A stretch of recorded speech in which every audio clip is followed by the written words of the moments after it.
एक उदाहरण देता हो की निशान शाहीर मिळला स्टेजवर तर तो पुन्हा काही जिवंत होणार आहे का? होणार आहे का? मग मला एक सांग, तो हिजडानं तो माणूस तर मेला होता, मग जिवंत कसं झालं असेल? कसं झालं असेल विचाराची गोष्ट आहे नाही का? वो भी अंदर की बात है, फिर ये अंदर की बात कौन बताएंगे? शाहीर. हा, कारण ज्ञानीवंत आहे, तुफान शाहीर आहे.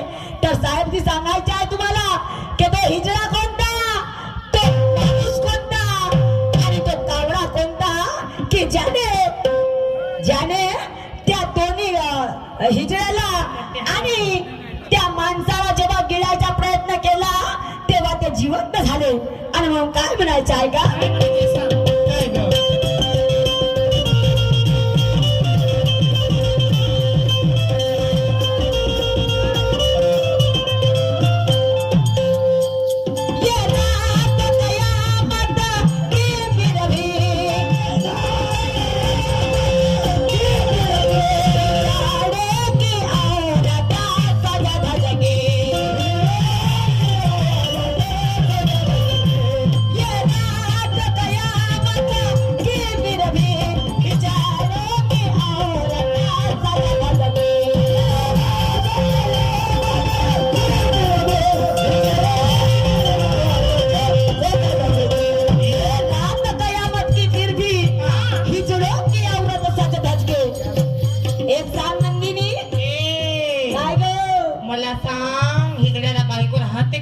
तुला नवरा आहे? मी हिजडा आहे का? अगं मी बाई आहे. मी पण बाईच आहे. तुला नवरा आहे? आहे ना. मग काऊन त्याचा जीव नाही होय का? नाही त्याचा जीव नाही होय. कोणाचं?